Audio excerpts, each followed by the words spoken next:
puji, hormat, kemuliaan hanya bagi-Mu Tuhan. Haleluya, haleluya, haleluya, haleluya, haleluya, haleluya, haleluya, haleluya, haleluya, haleluya, glory, haleluya, haleluya, haleluya. Kami sembah Engkau Yesus, haleluya. Haleluya, haleluya. Haleluya, haleluya, haleluya. Haleluya. Terima kasih Tuhan. Haleluya. Saya undang biar Ibu Gembala ya kamu buka ibadah kita pada sore ini.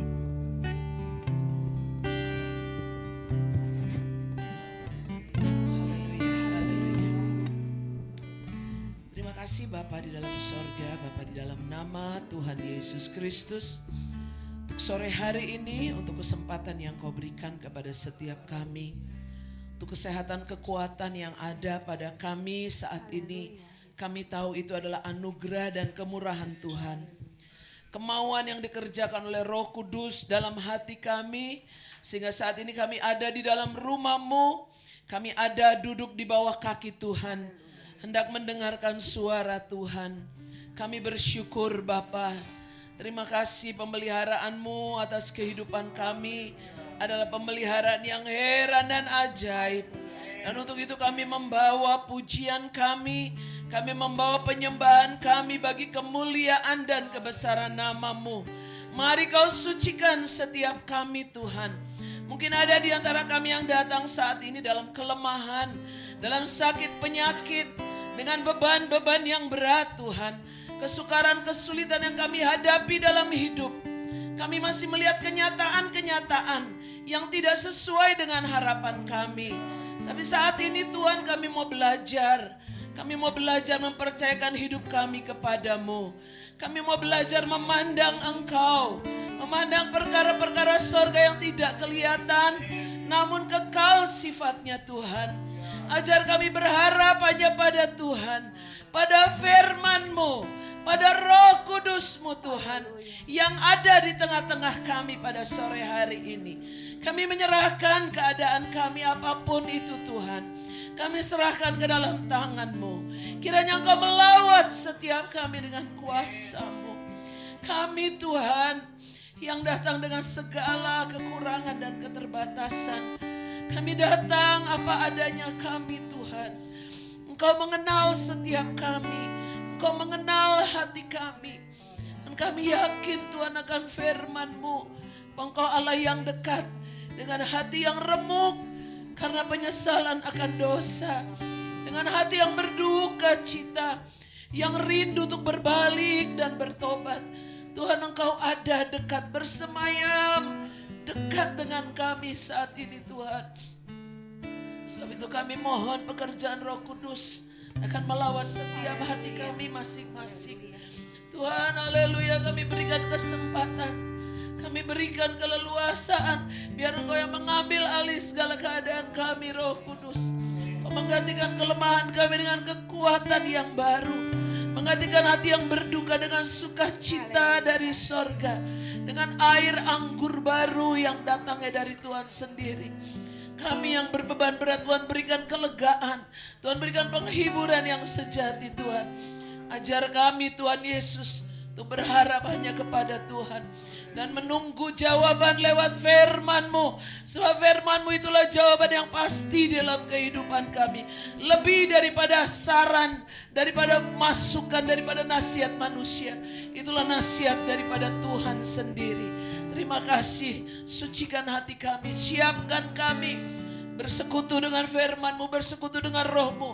Bahkan bersekutu dengan tubuh dan darah-Mu Yesus. Sehingga Engkau ada di dalam kami. Kami ada di dalam Engkau. Maka segala pergumulan, segala tantangan yang kami hadapi. Kami tidak menghadapinya dengan kekuatan sendiri. Tapi kami menghadapi bersama-sama dengan Engkau. Gembala kami yang baik, kepala kami. Yang melakukan segala sesuatunya di atas kayu salib Golgota. Dan Allah yang mengaruniakan segala sesuatu bersama-sama dengan Kristus dalam kehidupan kami. Terima kasih banyak Bapa. Kami berdoa kalau memang masih ada kuasa kegelapan, kuasa dosa, kuasa cobaan, kuasa masalah-masalah yang mau mengganggu kami, mau melemahkan kami dalam bentuk apapun, sehingga kami tidak menerima berkat ibadat secara utuh, secara sempurna sore hari ini. Kami bersatu hati, kami berdiri di atas kebenaran firman-Mu. Kami panggil nama Tuhan dan kami usir, hancur patahkan roh setan, roh iblis di dalam nama Tuhan Yesus Kristus. Darah Tuhan Yesus yang berkuasa atas tubuh jiwa roh kami, ruangan di mana kami berbakti. Bahkan saudara-saudara kami yang mengikuti secara online, kuasa Allah yang sama bekerja dalam hidup mereka. Setiap kami mengalami lawatan-Mu, kami mengalami pembaharuan dari Tuhan. Terima kasih Tuhan, bagi-Mu segala pujian, segala hormat, syukur kami, kekayaan, kemuliaan, kuasa sampai selama-lamanya. Sebab hanya Engkau yang layak kami agungkan, layak kami sembah. Bertahtalah atas pujian dan penyembahan kami Tuhan.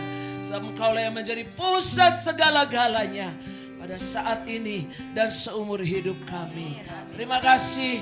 Urapan yang baru kami mohon secara khusus bagi hamba-hamba-Mu yang mengambil bagian, baik worship leaders, para singers, para pemain musik, pelayan multimedia, pelayan perjamuan suci, bahkan Bapak Gembala kami yang akan menyampaikan firman-Mu Tuhan. Kau imam besar kami yang akan melayani kami secara pribadi sore ini. Kami sungguh hanya berharap pada-Mu. Dan di dalam nama Tuhan Yesus Kristus, Kaulah Gembala kami yang baik, Kau Kepala Gereja, Kau mempelai pria yang mengasihi kami. Kami sudah berdoa dan bersyukur. Haleluya. Amin.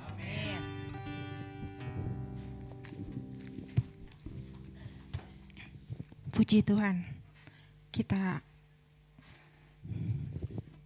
angkat pujian betapa hebat disambung dengan besar dan perkasa. Saya undang saudaraku untuk bangkit berdiri ya saudaraku.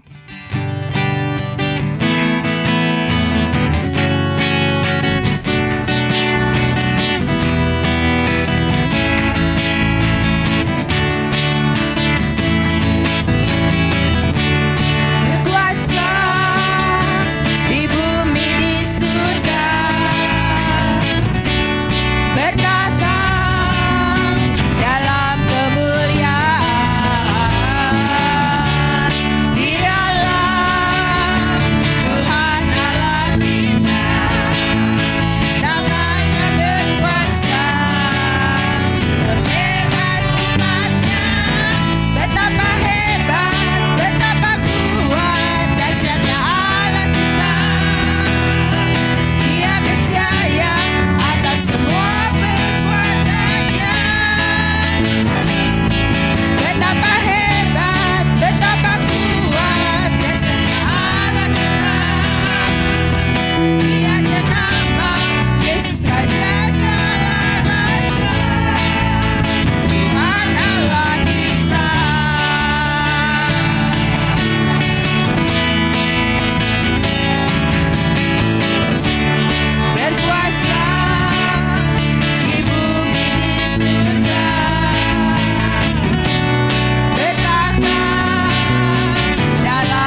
nama Tuhan, silakan duduk saudaraku. Tuhan kita Tuhan yang hebat, kuasanya tidak terbatas ya saudaraku. Tiba saatnya kita akan memberikan korban syukur kita. Sebelumnya kita akan berdoa biar nanti saudari Yohana masuk akan doa. Mari kita berdoa. Halo Bapa kami yang berada dalam surga, terima kasih Bapa untuk kesempatan hari ini. Kami boleh ada datang berkumpul di hadirat-Mu Bapa, untuk kami boleh muji memuliakan nama-Mu, dan untuk kami akan mendengarkan kebenaran firman-Mu. Tiba saatnya Bapa, kami akan memberi persembahan kami, kiranya Kau menyucikan, menguduskan, dan memberkati setiap tangan yang memberi Bapa, dan yang belum sempat memberi Bapa, kiranya persembahan kami ini Bapa menyucikan hadirat-Mu, dan persembahan kami ini Bapa boleh menjadi berkat bagi pekerjaan-Mu di tempat ini. Terima kasih Bapa, kami akan memberi, kami menyerahkan dalam nama Tuhan Yesus Kristus, Tuhan Juru Selamat kami yang hidup. Haleluya. Amin. Amin, puji nama Tuhan. Mari saudaraku, kita akan memberi dengan sukacita. Saya undang pelayan Tuhan, kita angkat pujian yang baru saya besar dan perkasa.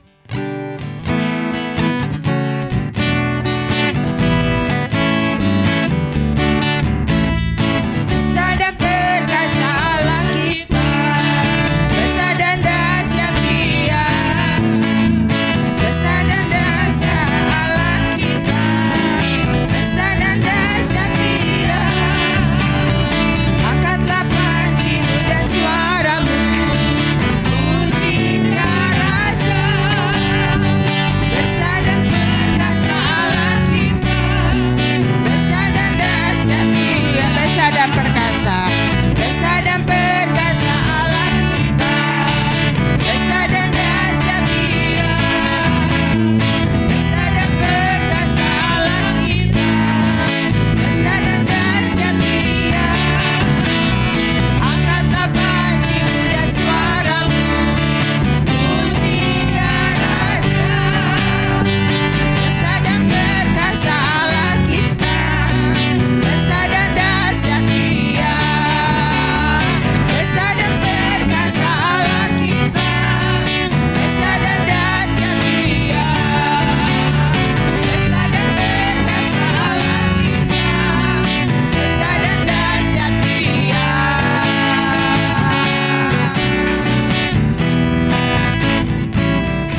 Kiranya Tuhan Yesus akan memberkati setiap persembahan yang saudara bawa. Tiba saja kita akan mendengarkan kebenaran firman Tuhan. Biarlah kita akan mau mendekat kepada Tuhan. Biar kita mau selalu bersekutu dengannya melalui firman-Nya. Saudaraku, saya undang saudaraku untuk bangkit berdiri. Kita angkat pujian. Hanya dekat Allahku.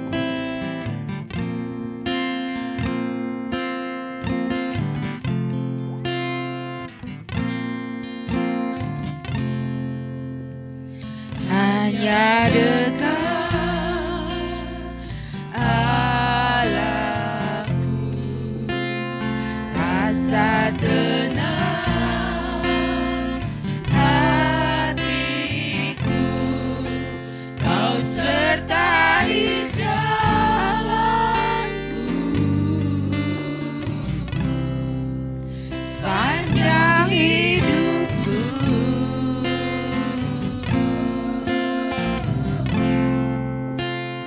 Hanya dekat padamu ada kekuatan baru. Kaulah perlindunganku, keselamatanku. Haleluya Yesus. Ku ingin selalu bersekutu denganmu, menikmati hadirat-Mu. Biarlah Roh-Mu tinggal dalam hidupku. Sungguh indah bersamamu.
serahkan kepada Bapak Gembala.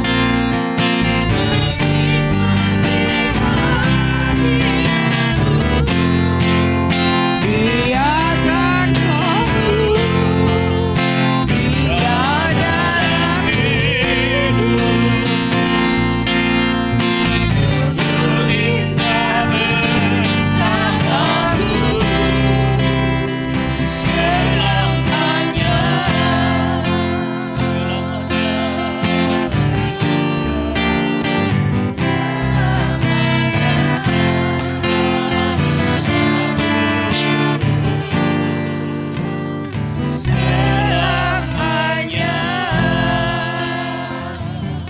Haleluya.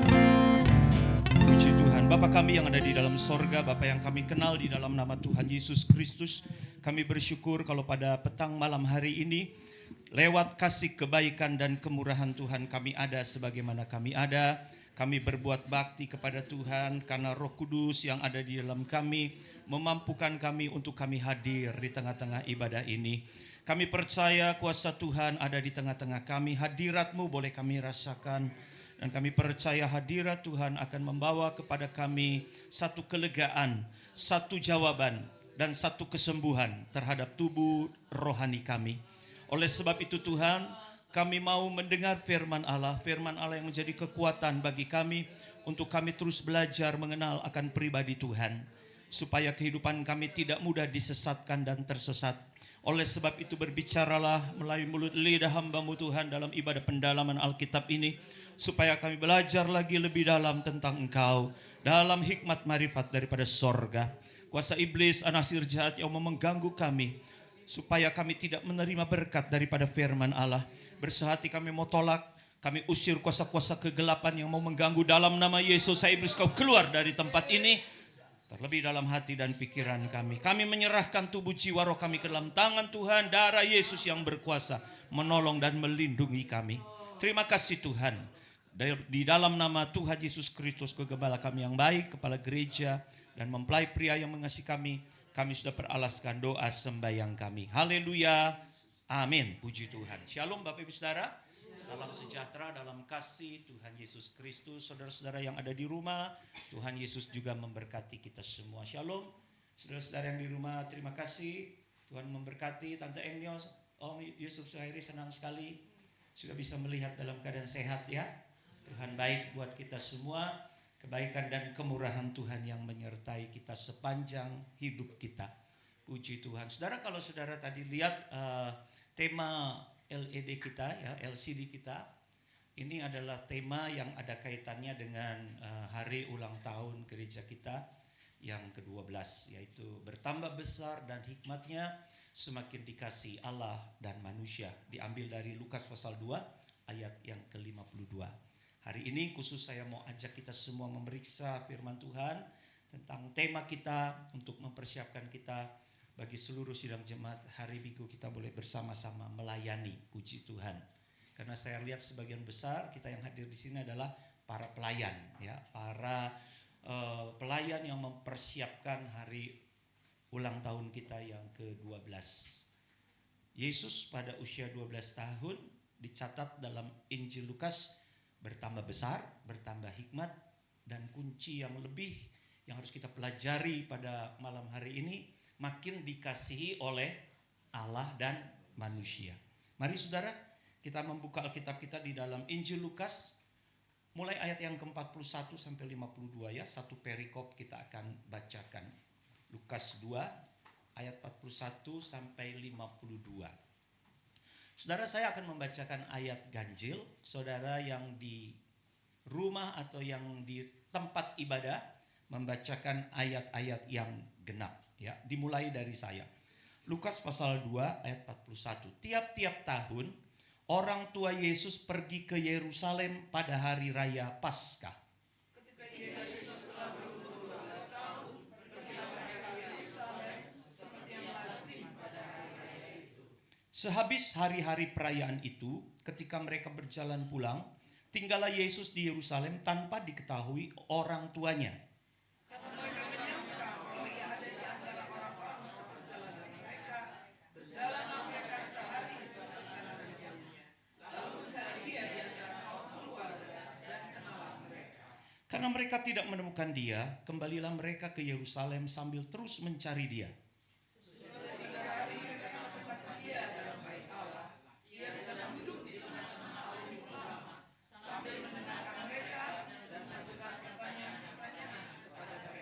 Dan semua orang yang mendengar dia sangat heran akan kecerdasannya dan segala jawab yang diberikannya.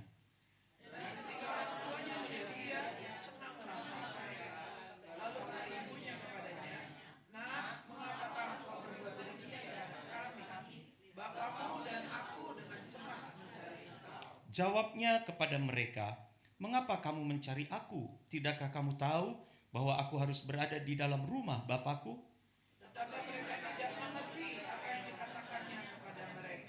Lalu ia pulang bersama-sama Lalu ia pulang bersama-sama mereka ke Nazaret, dan ia tetap hidup dalam asuhan mereka, dan ibunya menyimpan semua perkara itu di dalam hatinya.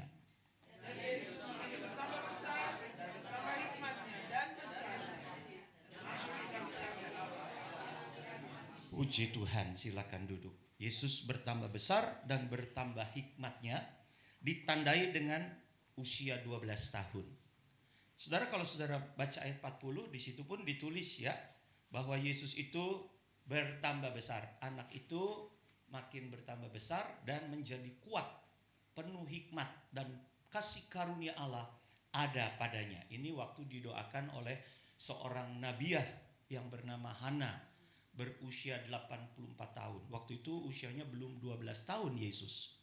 Tetapi kemudian diulang lagi di ayat yang ke-52, Yesus makin bertambah besar dan bertambah hikmatnya dan besarnya dan makin, ya, jadi ada pertumbuhan tentang makin dikasihi oleh Allah dan manusia. Untuk kita bisa mengenal dulu Yesus di usia 12 tahun, kenapa dia dibawa ke Yerusalem untuk bersama-sama merayakan Paskah, kita harus mengenal dulu tradisi atau tata cara pendidikan di zaman Yahudi. Sampai sekarang ini pendidikannya masih berlaku. Mungkin saudara bisa bandingkan dengan orang-orang yang ada di sebelah kita, Muslim ya. Itu juga mengadopsi pendidikan di masa-masa Islam berdiri, kerajaan Islam berdiri. Jadi saudara, tahapan-tahapan pendidikan Yahudi itu tidak sama seperti yang sedang kita pelajari sekarang. Mulai dari taman kanak-kanak, kindergarten, kemudian apa lagi? SD, elementary ya. Kemudian dari SD ke SMP, SMA. Kalau di Indonesia ada SMP, ada SMA. Kalau di luar sudah tidak ada SMP, SMA ya, kalau tidak salah ya. SD-nya yang sampai berapa tahun tuh? Jadi SMP yang nggak ada elementary itu sampai ke tingkat SMP kalau tidak salah kan. Baru kemudian high school.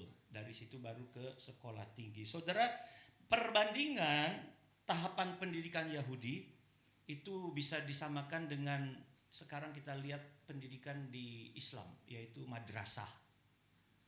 Ada tingkat pertama, dalam bahasa Yahudi disebut mikra. Mikra itu setingkat madrasah ibtidaiyah gitu. Itu tingkatannya usia 5 tahun ke atas, mulai sekolah. Di situ arti daripada mikra itu adalah mulai membaca Taurat.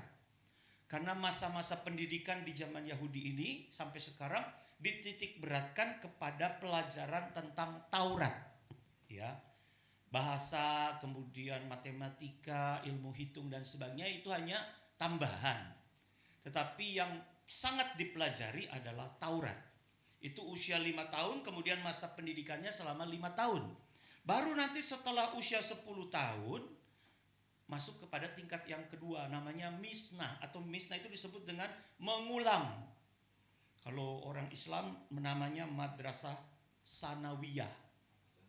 Ya. Kemudian tingkat ketiga Talmud. Nah, Talmud ini baru disebut dengan pembelajaran. Sebelumnya baru mulai membaca, kemudian mengulang. Nah, masa yang ketiga atau Talmud setingkat madrasah aliyah kalau di sini.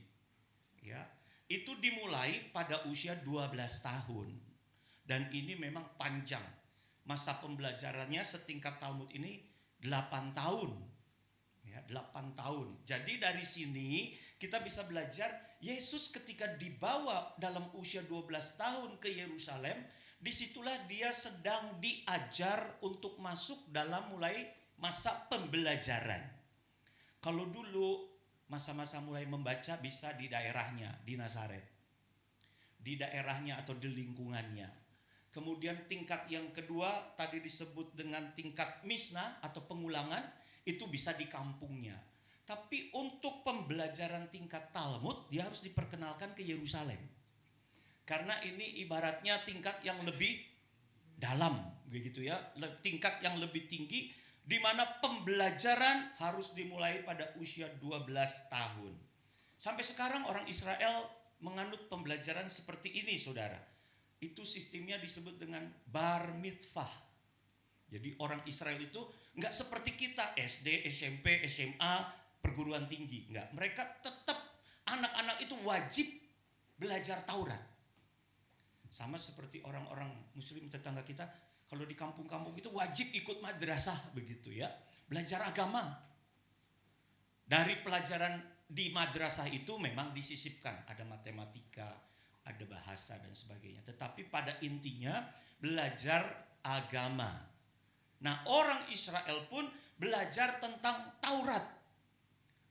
Ya, namanya bar mitzvah. Bar itu anak, mitzvah itu adalah hukum. Jadi Israel itu mengakui bahwa bangsa Israel itu adalah bangsa yang taat akan hukum. Dalam hal ini Taurat. Jadi kalau saudara tanya orang-orang Israel, dari kecil mereka belajar Taurat, saudara. Mereka itu ahli dalam hal hukum Taurat. Nah, Yesus di usia 12 tahun mulai diperkenalkan dengan yang namanya Taurat. Tetapi ada sesuatu yang kita lihat ini membuat orang-orang tercengang. Harusnya usia 12 tahun itu mulai pembelajaran. Karena usia 5 tahun itu mulai baca. Kalau orang baca belum tentu ngerti kan, saudara? Kayak saya baca bahasa Inggris sampai sekarang masih susah mengerti. Kalau belajar bahasa atau textbook begitu ya. Novel bahasa Inggris, aduh, saya kadang-kadang 5 halaman aja udah, aduh berat ini. Padahal memang gak ngerti begitu. Kalau anak saya Kayla justru novel-novelnya bahasa Inggris semua. Ketika dia baca bahasa Indonesia, 5 halaman dia bilang susah dimengerti. Terbalik sekarang. Ya. Ibaratnya baru belajar baca belum tentu bisa mengerti. Tetapi kita lihat justru Yesus ini ada sesuatu yang luar biasa ya saudara. Kita tahu karena dia adalah firman itu sendiri. Jadi ketika usia 12 tahun memang sempat hilang Yesus. 3 hari dicari. Zaman dulu kan susah komunikasi ya saudara. Sekarang pergi jauh saja. Orang pergi ke Belanda, pergi ke Kanada bisa dilacak. Ibu Erni kemarin pergi ke Tanzania masih bisa dilacak. Kalau ini dari Yerusalem belum sampai Nazaret dicari-cari 3 hari sudah nggak ketemu. Ya, baru 3 hari ketemu Yesus ada di bait Allah. Dan ada sesuatu yang membuat tercengang. Di dalam ayat ke berapa itu tadi? 47. Semua orang yang mendengar dia sangat heran akan kecerdasannya dan segala jawab yang diberikannya. Ini hikmat Tuhan. Sekarang kita belajar dari situ. Bagaimana Tuhan itu, Yesus yang kita kenal itu dari kecil memang sudah dipilih ya. Dia adalah firman itu sendiri. Lukas 2 ayat 39. Dan setelah selesai semua yang dilakukan menurut hukum Tuhan, kembalilah mereka ke kota kediamannya, yaitu kota Nazaret di Galilea. Demikian juga ayat yang ke-50.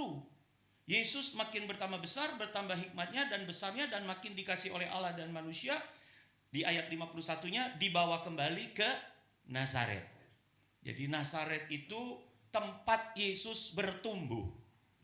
Tempat Yesus lahir di Bethlehem. Tetapi tempat Yesus bertumbuh itu adalah kota atau desa yang bernama Nazaret. Saudara, arti kata Nazaret itu dari bahasa Ibrani berasal dari kata netzer. Asal kata Nazaret, ya sekali lagi, itu dari bahasa Ibrani, dari kata netzer. Netzer ini memiliki arti dalam bahasa Indonesianya adalah tunas atau taruk. Tahu ya tunas? Kalau tumbuhan baru mau muncul begitu, batang barunya itu keluar kecil sekali. Itu namanya tunas atau taruk yang tumbuh. Jadi ketika Yesus muda, Yesus yang kanak-kanak tumbuh di Nazaret, ini membuat kita teringat akan nubuatan yang ditulis di dalam Yesaya pasal 53. Coba kita lihat, Yesaya 53 menubuatkan bahwa Yesus ini ternyata memang harus tumbuh di Nazaret. Siapakah yang percaya kepada berita yang kami dengar? Ya, Yesaya 53 ayat 1. Dan kepada siapakah tangan kekuasaan Tuhan dinyatakan? Ayat 2. Sebagai taruk. Nah ini memakai kata netzer atau Nazaret. Sebagai taruk ia tumbuh di hadapan Tuhan dan sebagai tunas dari tanah kering. Ia tidak tampan dan semaraknya pun tidak ada sehingga kita memandang dia, dan rupa pun tidak sehingga kita menginginkannya. Saudara, ayat 2 ini keadaan Yesus ketika kanak-kanak. Memang Alkitab mencatat bahwa dia bertumbuh makin besar. Secara fisik dia bertumbuh seperti anak-anak pada umumnya. Tadi pagi ya saudara, saya habis doa begitu, saya ke depan kamar. Pas di depan kamar itu saya lihat kamar Daniel kan terbuka ya. Dia lagi ada di Jakarta. Dan di depan kamar Daniel itu ada foto dia waktu masih kecil. Mungkin umurnya waktu itu masih 3-4 tahun. Saya lihat anak ini, aduh dulu itu tidak berdaya begitu saudara. Apa-apa pak, begitu ya. Apa-apa ma, lari-lari begitu, nyanyi, tiap-tiap nyanyi itu anak, terus kesana kemari lari-lari, nggak pernah bisa diam. Dan setiap kita datang selalu dia teriak pa, ma, begitu ya. Jadi saya lihat fotonya waktu kecil, aduh manis sekali anak ini begitu. Kalau ingat sekarang, aduh sudah dewasa, jagoan saudara, nggak pernah minta bantuan sama orang tua sekarang. Kalau pulang pun wah gagah aja. Ada yang bisa dibantu? Enggak. Padahal saya tahu ada kebutuhannya, ada keperluannya, tapi dia itu sekarang tampil seperti tidak perlu sama orang tuanya. Kadang-kadang kami suami istri itu suka rindu masa-masa kecil dia ya saudara, bagaimana dia sangat perlu keadaan orang tuanya. Tetapi di situ membuktikan bahwa dia tumbuh ya saudara ya, tumbuh semakin dewasa. Karena kalau dia sekarang dengan tubuh besarnya itu masih manja sama kita kan aneh ya saudara ya. Berarti ada sesuatu yang salah begitu. Dalam keadaan yang tubuh besar tapi karakter tingkah laku seperti anak-anak. Masih manja, masih apa istilahnya itu? Masih seperti anak kecil kolokan dan sebagainya. Kan kita juga aneh. Ini orang secara fisik tumbuh tapi kok intelektualnya nggak tumbuh. Berarti ada yang salah kan? Yesus tidak demikian saudara. Dia tumbuh normal. Tetapi yang perlu kita pelajari pada malam hari ini, Alkitab mencatat ia tidak tampan. Dan semaraknya pun tidak ada. Ini kalau dalam bahasa Ibraninya, aduh kita makin ngenes gitu loh ya Tuhan kita. Karena di masa kecilnya ya dikatakan ia tidak tampan. Dalam bahasa Ibrani disebut lo to'ar. Lo itu tidak. To'ar itu nggak ada bentuk. Coba bayangkan. Nggak ada tampang begitu saudara. Nggak ada tampang. Kalau anak-anak kita mah ada tampang kan. Saudara pasti senang lihat anak-anak kita ada tampang kan. Misael dari kecil memang dia mah sudah cakep. Sampai gede juga cakep, nggak heran kan. Dari kecil tampangnya memang bagus. Good looking. Dari ibu bapaknya. Saya yakin Maria itu cantik. Tetapi kok Yesus disebut lotoar. Tidak ada tampang. Gak ada bentuk. Apa Apa yang kita lihat sekarang, saudara, gambar Yesus yang sekarang.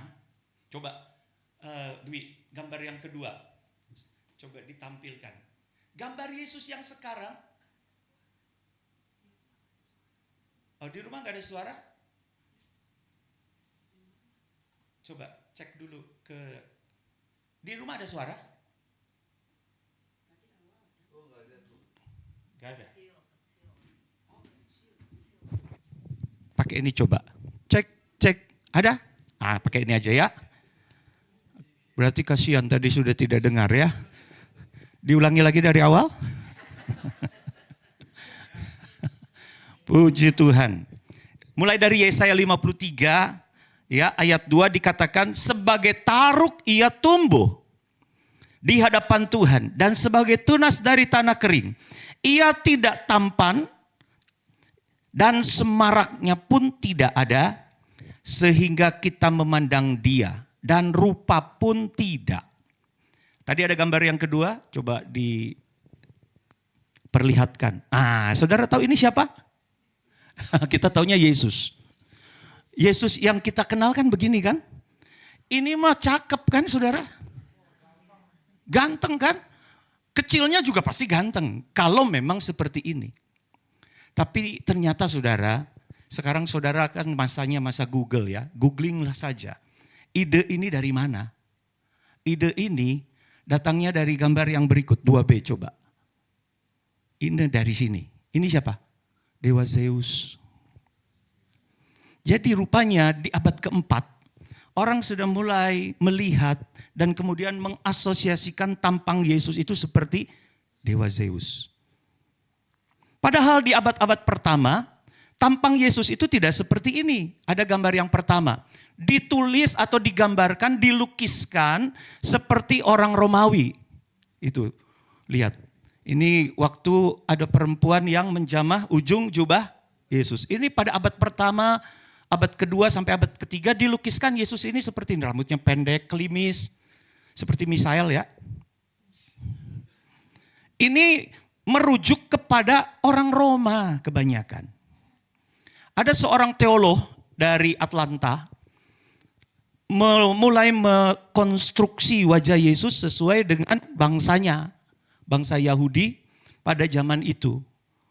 Dan setelah direkonstruksi wajahnya seperti ini. Coba lihat gambar yang terakhir.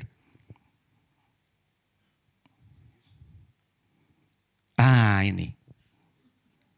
Saudara kalau lihat wajah ini ada asosiasi nggak ini Yesus? Ya? Kok kayak orang Papua ya? Kok hidung ya? Kok begini?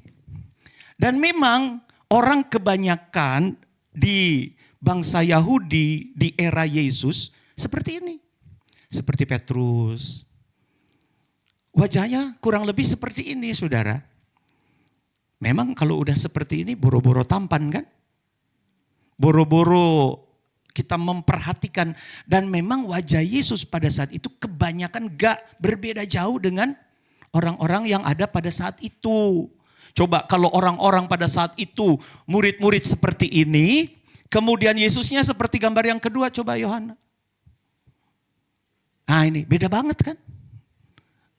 Pasti langsung ketahuan, wah ini anak dewa nih.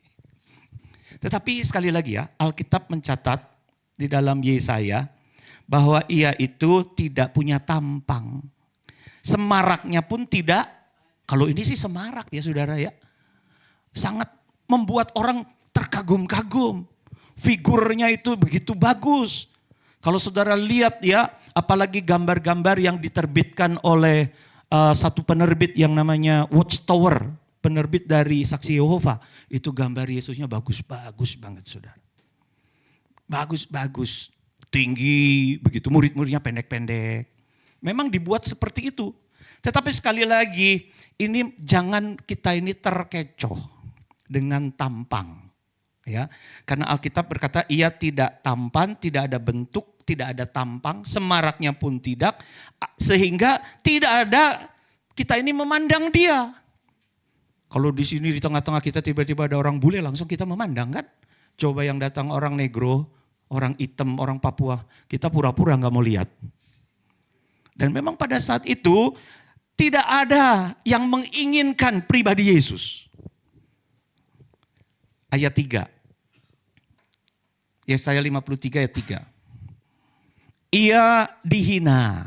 Jadi masa kecil Yesus itu penuh dengan hinaan. Dihindari orang karena miskin. Seorang yang penuh kesengsaraan dan yang biasa menderita kesakitan. Ia sangat dihina sehingga orang menutup mukanya terhadap dia. Dan bagi kita pun kalau kita hidup pada masa itu, dia tidak masuk hitungan. Ini keadaan Yesus, saudara. Keadaan Yesus pada masa kecil.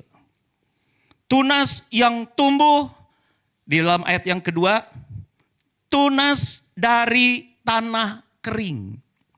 Jadi Nazaret itu memang keadaannya tidak sebagus Bethlehem. Nazaret itu kering. Ini menggambarkan apa saudara? Keadaan Yesus dalam masa-masa kecilnya tidak punya uang. Bapaknya bukan orang kaya. Ibunya bukan orang kaya. Dia itu hidup dalam keadaan kering.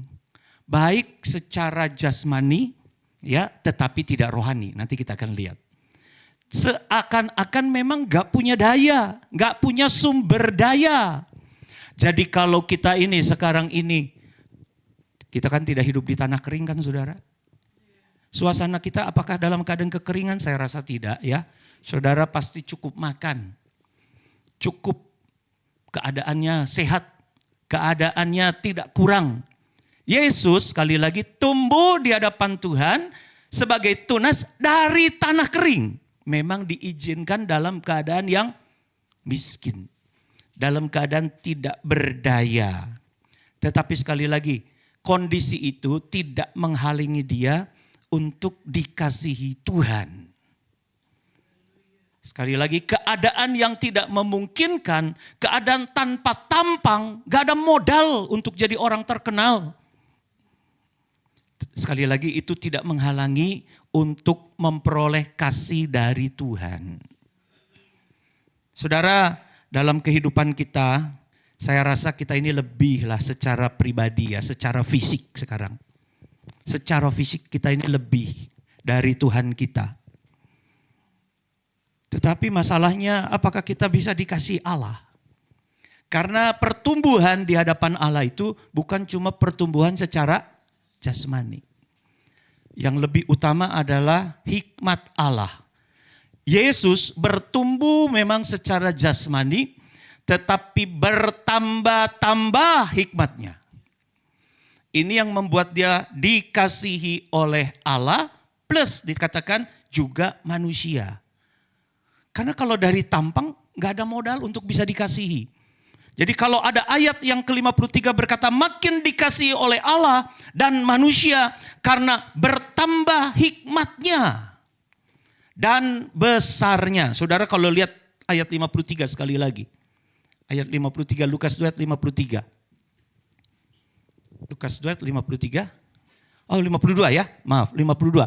Dan Yesus makin bertambah besar dan bertambah hikmatnya. Ditambah lagi, dan besarnya. Ini besarnya ini bukan fisik, tapi hikmatnya tambah besar. Bertambah hikmat, kemudian ditambah lagi besar hikmatnya. Sehingga makin dikasihi oleh Allah dan makin dikasihi oleh manusia. Jadi saudara, kalau mau dikasihi oleh manusia dan Allah, tambahlah berhikmat. Kalau tampang mau diapain lagi ya tuh ya saudara ya.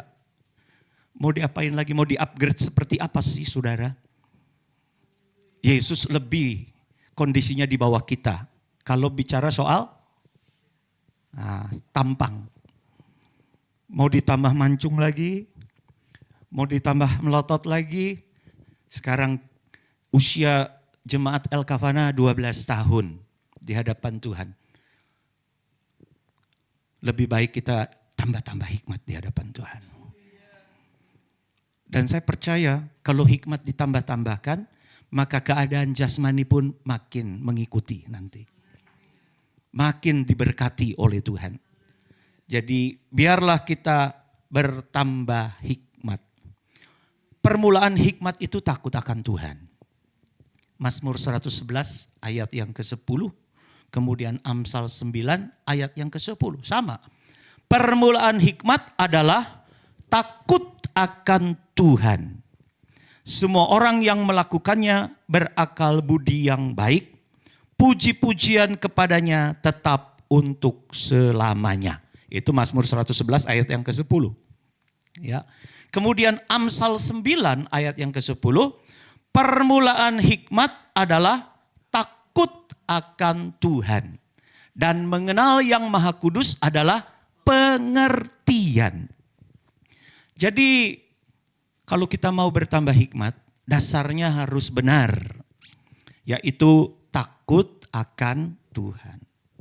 Takut akan Tuhan itu apa sih saudara? Amsal 8. Ya, Amsal 8 mulai ayat 12 sampai 13. Takut akan Tuhan adalah begini. 12, aku hikmat.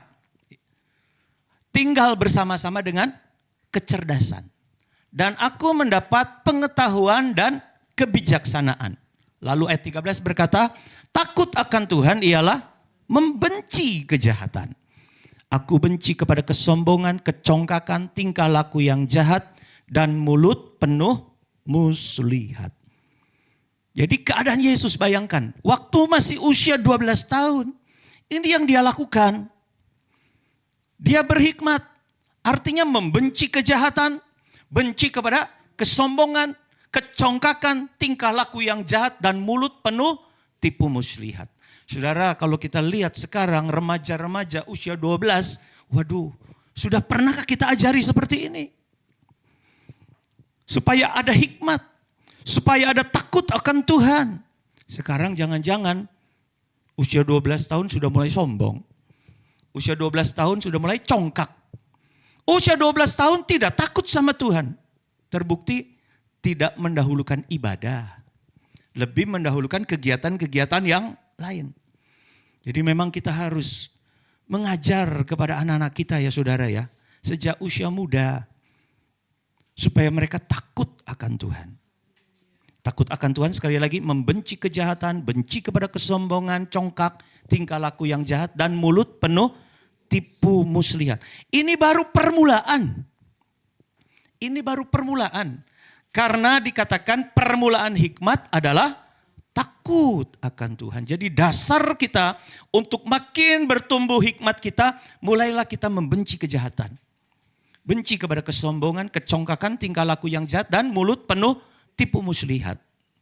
Ini yang harus kita doakan terus. Kepada jemaat kita khususnya ya saudara. Anggaplah kita ini seperti remaja usia 12. Dasarnya harus kuat. Karena dasar yang kuat ini, permulaan daripada hikmat ini, menentukan besarnya kita nanti. Makin bertambah hikmat, makin bertambah besarnya, makin dikasih Allah oleh Allah dan manusia. Saya percaya kalau gereja kita makin dikasih Allah dan ditambahkan juga dikasih manusia, maka pertambahan jiwa itu bukan masalah yang sulit. Saya suka introspeksi kenapa pertambahan jiwa sulit di gereja kita. Jangan-jangan kita belum disukai oleh manusia. Apalagi kalau kita belum disukai oleh Allah. Jadi mari saudara, bukan cuma kerja saya sebagai gembala, tetapi saudara-saudara kita satu. Sidang penggembalaan di tempat ini, mari kita menyadari bahwa yang paling utama dari dasar kita saat kita membentuk satu komunitas pelayanan dalam penggembalaan adalah takut akan Tuhan. Dari gembalanya mulai takut akan Tuhan, dari jemaat, dari para pelayan, para imam, semua takut akan Tuhan. Saya percaya bertambah umur kita, bertambah kepercayaan Tuhan kepada kita, makin dikasih Allah dan juga dikasih oleh manusia. Kalau banyak orang mengasihi, saya percaya pertambahan jiwa pasti dengan sendirinya. Jadi mulailah kita berdoa sama Tuhan di usia ke-12 ini ya saudara, supaya kita makin kuat di dalam Tuhan, takut akan Tuhan. Semuanya sidang jemaat takut akan Tuhan. Prakteknya Pengkhotbah 10 ayat 2. Praktek takut takut akan Tuhan. Memang tadi sebuah teori, aku benci kepada kesombongan, aku membenci kejahatan, congkak tingkah laku yang jahat dan mulut penuh tipu muslihat. Itu guidingnya, guide-nya. Tetapi prakteknya Pengkhotbah 10 ayat 2 begini saudara. Hati orang berhikmat menuju ke kanan, tetapi hati orang bodoh ke kiri. Berarti hatinya ini yang harus dikoreksi. Kita bisa bilang sama orang lain, aku takut akan Tuhan, aku takut, aku membenci kejahatan, aku gak mau sombong, aku tidak mau congkak. Tapi prakteknya masalah hati kita sekarang ini saudara. Karena orang yang berhikmat, hatinya menuju ke kanan. Ini ke kanan apa ini? Nah, bukan soal menari apa itu? Mau mere.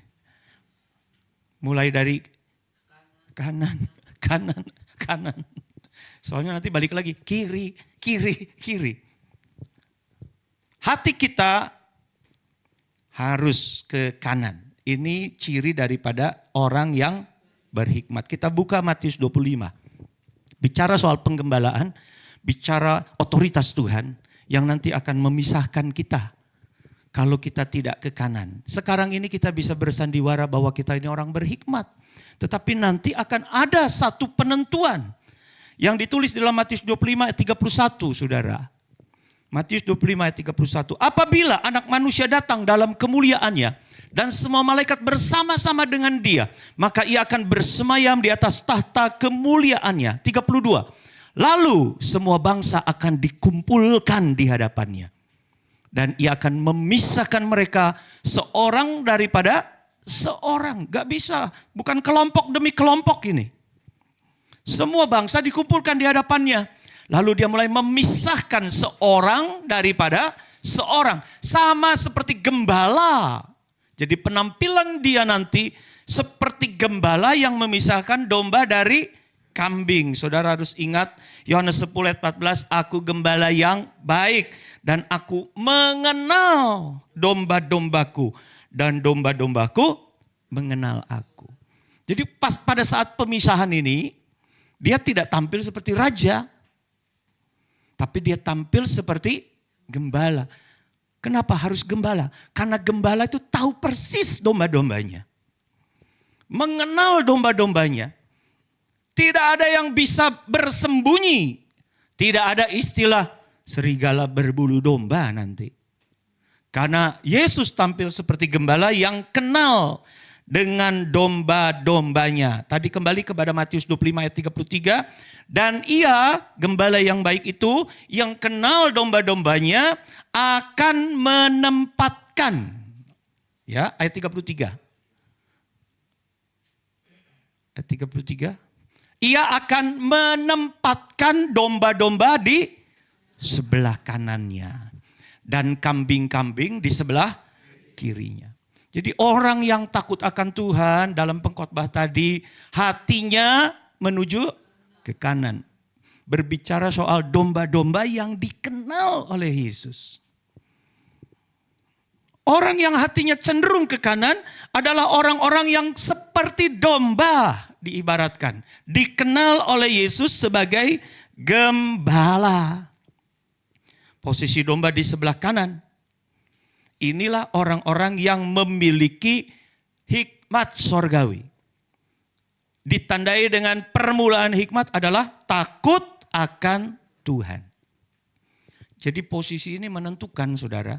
Karena di dalam ayat 34 raja itu akan berkata. Setelah dipisahkan, dia tampil seperti gembala yang tahu persis mana dombanya, mana kambing. Tapi kemudian ayat 34 baru dia tampil sebagai raja. Dan raja itu akan berkata kepada mereka yang di sebelah kanannya, mari hai kamu yang diberkati oleh Bapakku.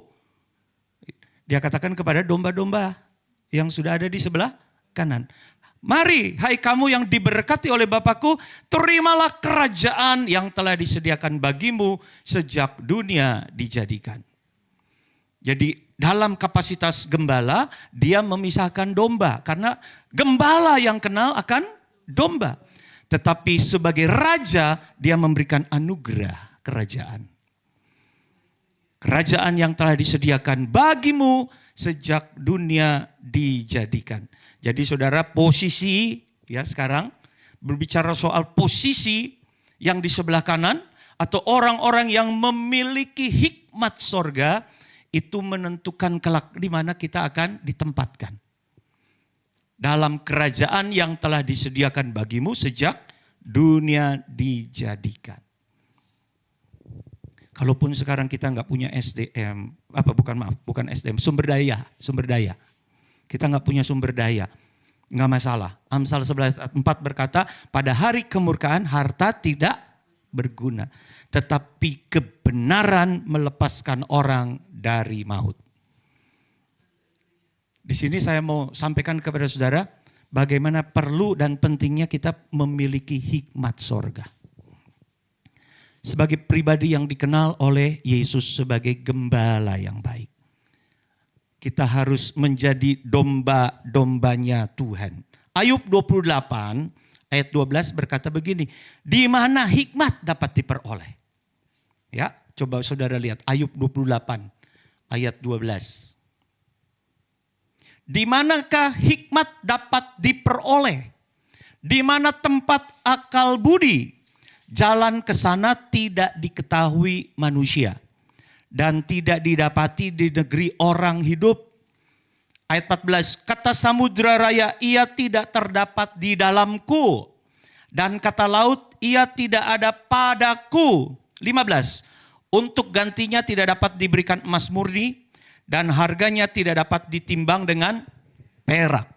Ia tidak dapat dinilai dengan emas ofir ataupun dengan permata krisopras yang mahal atau dengan permata lazurit. Ini kesaksian dari Ayub.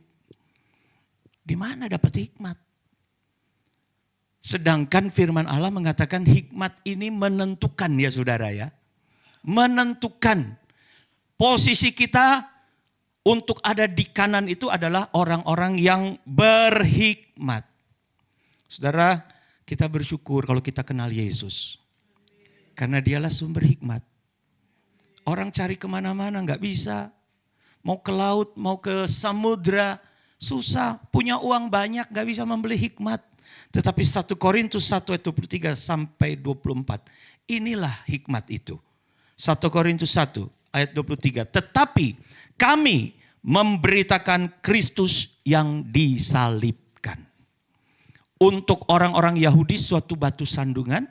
Dan untuk orang-orang bukan Yahudi suatu kebodohan. Ayat 24. Tetapi untuk mereka yang dipanggil, saudara, kita yang dipanggil oleh Tuhan. Baik orang Yahudi maupun orang bukan Yahudi, Kristus adalah kekuatan Allah dan hikmat Allah. Haleluya. Bersyukur kita kenal Kristus ya. Jadi saudara, kenal Kristus bukan dari tampang. Tadi awal-awal saya katakan, jangan tertipu dengan tampang. Sekarang banyak kesaksian, waktu tidur ketemu Yesus katanya. Yesus yang mana? Ya itu yang tadi digambarkan seperti dewa Zeus. Oh saya ketemu Yesus. Kemudian dia berkata begini, berkata begitu. Saudara hati-hati, iblis pun bisa menyamar menjadi malaikat terang. Pengenalan kita kepada Yesus sekali lagi jangan pengenalan berdasarkan tampang. Kadang-kadang kita berdoa supaya kita bisa bertemu Tuhan. Ini ya, dulu saya begini. Supaya saya bisa gambarkan saya ketemu Tuhan, maka saya ingat-ingat tampang Yesus yang saya tahu. Seperti yang diajarkan di sekolah minggu. Itulah yang tadi dilihat, tampangnya itu bagus, hidung mancung, apa itu? Ada jenggot, ada kumis. Jadi saya pikir, oh itulah Yesus. Kalau nggak ada orang seperti itu berarti saya belum ketemu Yesus. Saudara, hikmat sorga mengajar kepada kita supaya kita lebih dalam lagi kenal Kristus yang kita sembah. Kristus yang disalib. Kristus yang disalib itu wajahnya tidak baik, tidak tampan. Tapi itulah yang memang Tuhan Allah ingin ajar kepada kita. Kami memberitakan Kristus yang disalibkan. Untuk orang-orang Yahudi suatu batu sandungan. Untuk orang-orang bukan Yahudi suatu kebodohan. Tetapi untuk mereka yang dipanggil. Jadi rahasianya, ayo masuklah dalam panggilan. Masuk dalam panggilan. Kita memang bukan orang Yahudi. Ya, tetapi Kristus adalah kekuatan Allah dan hikmat Allah. Ayat 18 di atasnya, saudara lihat. Sebab pemberitaan tentang salib memang adalah suatu kebodohan bagi mereka yang akan binasa. Tetapi bagi kita yang diselamatkan, pemberitaan itu adalah kekuatan Allah. Jadi kita kenal Yesus dari karyanya, saudara. Bukan dari tampangnya. Kenal Yesus itu dari karyanya. Apa karyanya? Mati di atas salib Golgota untuk menebus kita. Itu yang tidak bisa dipalsukan oleh iblis. Sekali lagi, tampang bisa dipalsukan oleh iblis.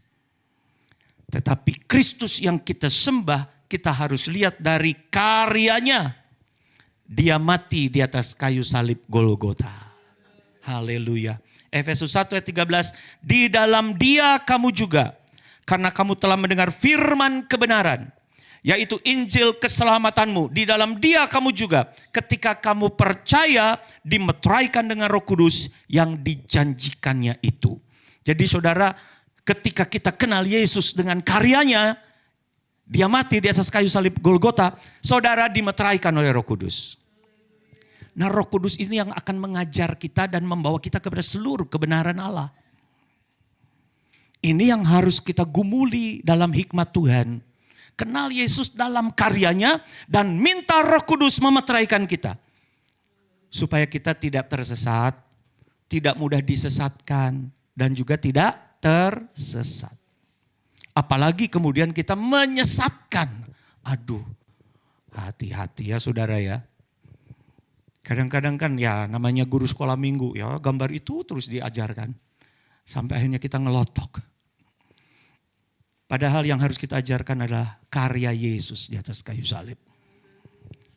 Karya Yesus di atas kayu salib itu adalah berbicara soal penebusan. Jadi hikmat Yesus adalah hikmat yang menyelamatkan. Karya penebusan. Percaya Yesus itu percaya kepada karya penebusannya. Percaya kepada kematian dan kebangkitannya. Haleluya. Walaupun kita belum pernah lihat tampang Yesus. Walaupun kita belum tahu siapa, mukanya seperti apa. Saudara, tetaplah percaya akan karyanya. Penebusannya tidak bisa ditiru oleh iblis. Kematiannya di atas kayu salib Golgota tidak bisa ditiru oleh iblis. Kalau tampang sekali lagi bisa ya, wajah bisa. Sekarang ini lagi viral itu pedagang kambing di mana itu? Saudara lihat nggak? Saudara nggak lihat media sosial? Di mana itu? Di Tasik apa di itu? Pedagang kambing, mukanya mirip Yesus ya. Benar nggak? Bu Susan lihat ya? Itu sedang viral sehingga kambingnya laku. Karena tampangnya seperti Yesus. Berkumis, berjanggut, terus pakai sorban putih, baju putih, pakai ini merah ya, jubah merah. Dia jual kambing, dia jual domba. Sehingga orang simpatik. Oh seperti Yesus katanya, jual domba. Yesus kita nggak jual domba saudara. Dia gembala domba. Bisa ditiru kalau soal tampang. Tetapi sekali lagi percaya kita bukan percaya karena melihat. Tetapi percaya kita adalah percaya kepada kuasa karya Tuhan. Kuasa kerja Tuhan. Haleluya. Untuk kita bisa mengenal Yesus, kita harus dengar firman. Dengar firman. Karena firman itulah karya juga. Setelah dia mati dan bangkit, dia kasih firman buat kita. Kita dengar firman, kita percaya firman, sehingga kita makin terbuka. Hari Minggu kita sudah mendengar kan? Kita percaya itu bukan karena melihat. Kita percaya karena mata iman kita sudah dicelikan oleh kuasa firman. Haleluya. Puji Tuhan. Jadi praktek sehari-hari kehidupan yang memiliki hikmat sorga, hati cenderung ke kanan. Sebagai domba yang ada di sebelah kanan, mau dididik dalam penggembalaan yang benar, dengar firman supaya kita kenal suara gembala kita yaitu Yesus. Yesus pun mengenal kita sebagai domba-dombanya, ya. Amsal 14 ayat 1. Perempuan yang bijak mendirikan rumahnya, tetapi yang bodoh meruntuhkannya dengan tangannya sendiri. Nah, jadi kita hari-hari kita mari seperti perempuan yang bijak mendirikan rumahnya. Ini orang berhikmat itu mulai membangun rumahnya. Apa itu rumah? Rumah berbicara soal rumah rohani kita, bait suci kita. Kita bangun, sekarang kita tata pribadi kita, ya, membangun. Lewat apa? Yudas 1 ayat 20, saudara. Yudas 1 ayat 20. Akan tetapi kamu, saudara-saudaraku yang kekasih, bangunlah dirimu sendiri di atas dasar imanmu yang paling suci dan berdoalah dalam Roh Kudus. Saya percaya ini tidak mungkin kita disesatkan kalau ada Roh Kudus di tengah-tengah kita. Karena Roh Kudus itu yang akan membawa kita kepada seluruh kebenaran Allah. Kebenaran Allah itu sekali lagi itulah Yesus, sumber hikmat Tuhan. Haleluya. Jadi biarlah dalam iman kita yang paling suci tetap kita tidak putus-putus berdoa. Ini membangun diri. Seperti tadi perempuan yang berhikmat, perempuan yang bijak mendirikan rumahnya. Yaitu kita membangun dasar iman kita dengan selalu berdoa di dalam Roh Kudus. Jangan jemu berdoa, jangan jemu. Kita mengisi kekuatan iman percaya kita untuk terus berhubungan bersama dengan Tuhan lewat Roh Kudus. Maka kehidupan kita ada dalam pengenalan akan Tuhan. Dia pegang kita, ya, seperti imam besar yang ada di Wahyu. Dia pegang kita. Orang-orang yang penuh dengan Roh Kudus itu seperti bintang yang bercahaya. Dipegang oleh tangan kanan Tuhan. Tidak mudah jatuh, tidak mudah terseret. Kalau sudah dipegang oleh tangan kanan Tuhan, kalau sudah dipegang di tangan kanan berarti posisinya ada di sebelah kanan. Kan kalau di sebelah kiri susah dipegangnya, harus silang. Tapi orang-orang yang ada di sebelah kanan, hati yang berhikmat, takut akan Tuhan, teruslah bertumbuh sampai kita ada di tangan kanan Tuhan. Tangan kanan Tuhan memberi kemenangan. Puji Tuhan. Biarlah ini menjadi pendahuluan kita untuk kita makin dalam nanti belajar tentang bagaimana Tuhan Yesus kita itu bertambah hikmat, bertambah besar, makin dikasih oleh Allah dan manusia. Puji Tuhan. Saya undang hamba Tuhan yang melayani musik untuk kita bersama-sama menyanyikan pujian penyembahan kita. Kita akan masuk dalam perjamuan suci. Haleluya.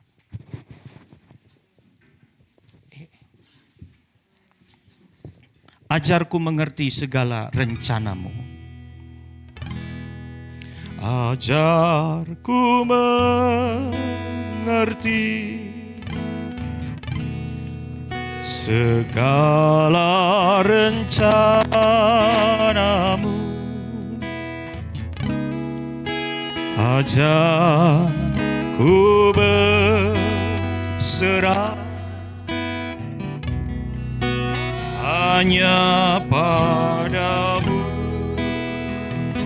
Bimbinglah jalanku, bimbinglah jalanku dalam terang firman-Mu. Ajarku berharap hanya padamu. Bapakku ajaib segala rancangan-Mu. Bapakku ajaib segala rancangan-Mu.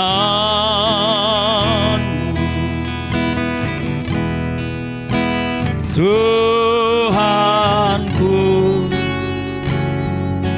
heran perbuatan-Mu. Kau perlukan. Engkau sanggup mengadakan segala yang ku perlukan menurut kehendak-Mu. Berjadilah, ajarku mengerti segala rencana-Mu. Ajarku mengerti segala rencana-Mu. Ajarku berserah hanya padamu. Bimbinglah jalanku, bimbinglah jalanku dalam terang firman-Mu. Ajarku berharap hanya padamu. Bapakku ajaib segala rancangan-Mu. Bapakku ajaib segala rancangan. Tuhanku heran, Tuhanku heran perbuatan-Mu. Engkau sanggup mengadakan, Engkau sanggup mengadakan segala yang ku perlukan menurut kehendak-Mu. Berjadilah. Bapakku ajaib segala rancangan-Mu. Saya undang hamba Tuhan yang melayani perjamuan suci. Bapakku, Bapa di sorga, sebentar kami akan makan minum tubuh dan darah Yesus. Layakkan kami Tuhan menerima tubuh dan darah Yesus, supaya kami semakin kenal akan pribadi Tuhan. Engkau mengenal pribadi kami. Kami boleh menjadi satu kesatuan bersama-sama dengan Tuhan. Biarlah kuasa perjamuan suci itu juga yang memeteraikan firman Allah yang kami dengar pada malam hari ini. Dalam pengenalan kami akan Tuhan, semakin kuat, semakin bertambah hikmat kami, tumbuh dewasa secara jasmani dan rohani, supaya kami lebih lagi mengenal pribadi-Mu Tuhan dengan sungguh. Karya Yesus di atas kayu salib Golgota, itulah yang kami percaya. Dalam nama Tuhan Yesus, kami siap makan minum tubuh dan darah Yesus. Haleluya, haleluya, amin. Mari saya persilakan hamba Tuhan membagikan tubuh dan darah Yesus. Kor, Bapakku ajaib segala rancangan-Mu Tuhan. Bapakku ajaib segala rancangan-Mu. Tuhanku heran perbuatan-Mu. Engkau sanggup mengadakan segala yang ku perlukan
Terima kasih Tuhan. Puji Tuhan. Saudara sudah mendapatkan tubuh dan darah Yesus. Mari kita tinggikan tubuh Tuhan di atas kepala kita. Sebab apa yang telah kuteruskan kepadamu telah kuterima dari Tuhan. Yaitu bahwa Tuhan Yesus pada malam waktu ia diserahkan mengambil roti. Dan sesudah itu ia mengucap syukur atasnya. Ia memecah-mecahkannya dan berkata, inilah tubuhku yang diserahkan bagi kamu. Perbuatlah ini menjadi peringatan akan aku. Sidang jemaat yang dikasihi Tuhan. Mari kita bersama-sama makan tubuh Tuhan di dalam nama Tuhan Yesus Kristus. Makanlah, haleluya.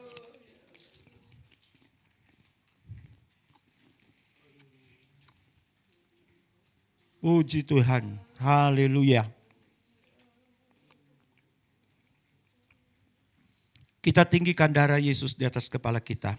Demikian juga ia mengambil cawan sesudah makan lalu berkata, cawan ini adalah perjanjian baru yang dimeteraikan oleh darahku. Perbuatlah ini setiap kali kamu meminumnya menjadi peringatan akan aku. Sebab setiap kali kamu makan roti ini dan minum cawan ini, kamu memberitakan kematian Tuhan sampai ia datang. Sedang jemaat yang dikasihi Tuhan, mari kita bersama-sama minum darah Yesus di dalam nama Tuhan Yesus Kristus. Minumlah, haleluya. Puji Tuhan, haleluya. Terima kasih Tuhan. Terpujilah Tuhan, haleluya. Kita mau menyembah Tuhan. Haleluya. Haleluya. Terima kasih Tuhan. Bersyukur buat kasih-Mu Tuhan. Bersyukur buat kebaikan-Mu Tuhan. Kami sujud menyembah-Mu. Kami sujud menyembah-Mu. Haleluya. Kami tinggikan nama-Mu Tuhan. Allah yang mulia. Engkau Raja.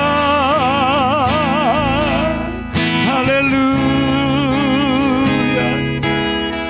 Haleluya. Terima kasih Tuhan. Terima kasih. Terima kasih. Haleluya. Haleluya. Haleluya. Haleluya. Haleluya. Haleluya. Terima kasih Tuhan.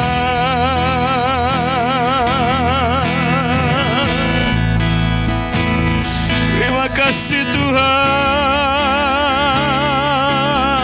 Haleluya.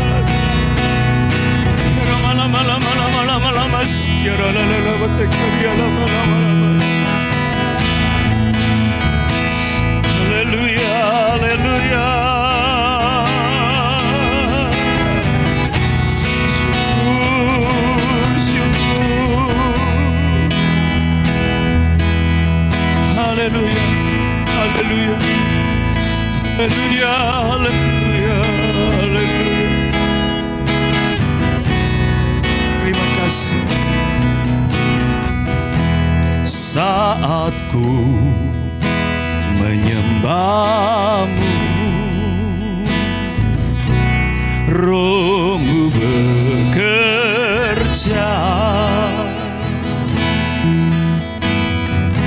Saat ku memuji-Mu, Kau bertahta di atas pujian. Ku angkat hatiku,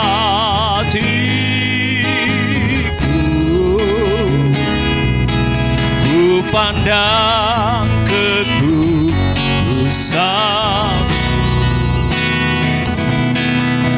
Saat ku sembah,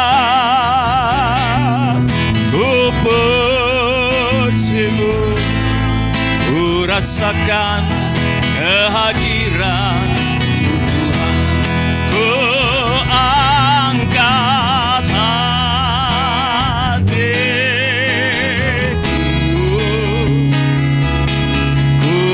dan kekudusan.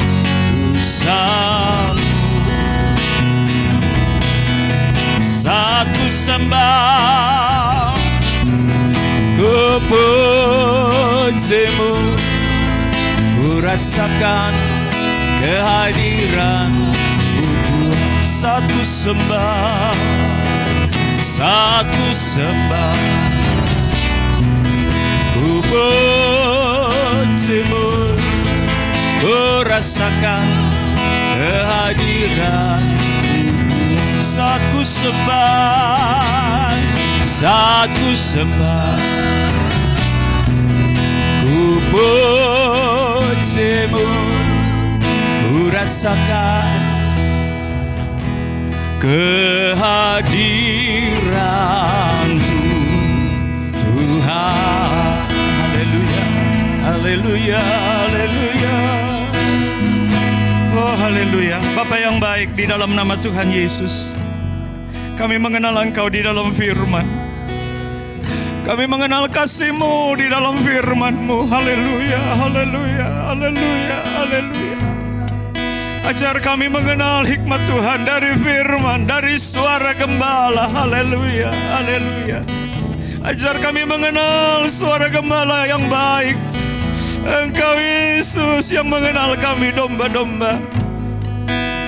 Kami mengenal Engkau bukan dari tampang. Kami mengenal Engkau dari suara-Mu Tuhan. Haleluya, haleluya. Suara yang manis, suara yang senantiasa membangkitkan iman percaya kami. Suara yang mengasihi, suara yang menegur, suara yang mengajar untuk kami kenal lebih dalam lagi. Mengajar akan karya-Mu yang ajaib Tuhan. Engkau sudah mati di atas kayu salib Golgota. Engkau gembala yang baik. Gembala yang baik adalah gembala yang mau mati bagi domba-dombanya. Kami bersyukur Engkau gembala kami. Engkau yang mengenal pribadi kami domba-domba. Jangan kami mengenal Engkau dari penglihatan kami Tuhan, tetapi kami mengenal Engkau dari pendengaran kami kepada suara-Mu Tuhan. Sehingga kami tidak mudah disesatkan, tidak mudah tersesat, tetapi iman percaya kami makin bertumbuh. Karena iman tumbuh dari pendengaran akan firman Tuhan. Terima kasih Tuhan, Kau mengajarkan kembali sesuatu yang baik kepada kami hari ini. Untuk kami belajar lagi mengenal Tuhan dari firman Allah. Ajar kami untuk terus tekun dalam pendengaran akan firman Allah. Setia dalam ibadah kami Tuhan. Rindu akan suara-Mu Tuhan. Sampai nanti satu saat suara sangkakala yang terakhir, suara firman-Mu, suara Engkau ya Yesus Gembala yang baik akan menjemput kami dalam awan-awan yang permai. Terima kasih Tuhan. Oleh sebab itu pertajam telinga kami, pertajam pendengaran kami seperti seorang murid yang selalu peka akan suara Gembala yang baik. Terima kasih Tuhan. Terima kasih. Terpujilah Engkau besar kuasa-Mu. Sebentar kami akan berpisah satu sama lain beserta dengan kami yang jauh yang dekat, tibakan dengan selamat sejahtera, sehingga kami boleh ada di tempat kami dengan tidak kekurangan sesuatu apapun. Kumpulkan kami di lain kesempatan untuk kami boleh bersama-sama lagi mengenal Engkau lebih dalam lagi. Belajar firman lagi Tuhan, bersekutu dengan Tuhan. Haleluya. Terima kasih, terpujilah Engkau. Kami berdoa untuk saudara-saudara kami yang tidak sempat hadir dalam keadaan sakit, dalam keadaan kekurangan, dalam keadaan tidak berdaya. Dalam nama Yesus ada Tuhan yang menolong. Dalam nama Yesus ada kemenangan yang Tuhan berikan. Kami bersyukur buat Ibu Yusuf Suhairi yang sudah Tuhan pulihkan dari hari ke hari. Pemulihan dari kesehatan Tuhan kerjakan dengan ajaib. Dan kami percaya Tuhan memberkati hamba-Mu ini Tuhan, supaya dalam kesempatan untuk boleh bersama-sama lagi dalam kami beribadah, memuji, membesarkan nama Tuhan. Malam yang gelap kami serahkan dalam tangan Tuhan. Tuhan tolong kami, istirahatkan kami, bangunkan kami besok pagi dengan tubuh yang sehat, untuk kami menunaikan lagi tugas-tugas kami dalam dunia selama Tuhan mempercayakan kami boleh menjadi alat Tuhan, mengabarkan berita kesukaan kepada banyak bangsa, kepada banyak orang. Terima kasih Kau memberkati mata usaha pencarian pendidikan anak-anak-Mu dibuat berhasil untuk hormat kemuliaan daripada Tuhan. Terpujilah nama-Mu besar kuasa-Mu. Di dalam nama Tuhan Yesus Kristus kami panjatkan doa sembahyang kami. Mari angkat tangan iman-Mu. Tuhan memberkati engkau dan melindungi engkau. Tuhan menyinari engkau dengan wajahnya dan memberi engkau kasih karunia. Tuhan menghadapkan wajahnya kepadamu dan memberi engkau damai sejahtera. Maka saudara-saudaraku yang kekasih, pulanglah dengan membawa berkat firman Allah. anugerah Allah Bapa, kasih dan sayang Tuhan Yesus Kristus di dalam persekutuan Roh Kudus kiranya boleh menjadi milik bagianmu mulai malam ini, esok, bahkan sampai selama-lamanya. Terima kasih atas keselamatan. Terima kasih Tuhan atas keselamatan yang Kau berikan dalam hidupku. Tiada kata yang cukup melukiskan, selain ku lebih mengasihimu, Yesus mempelai. Kita aminkan bersama, haleluya.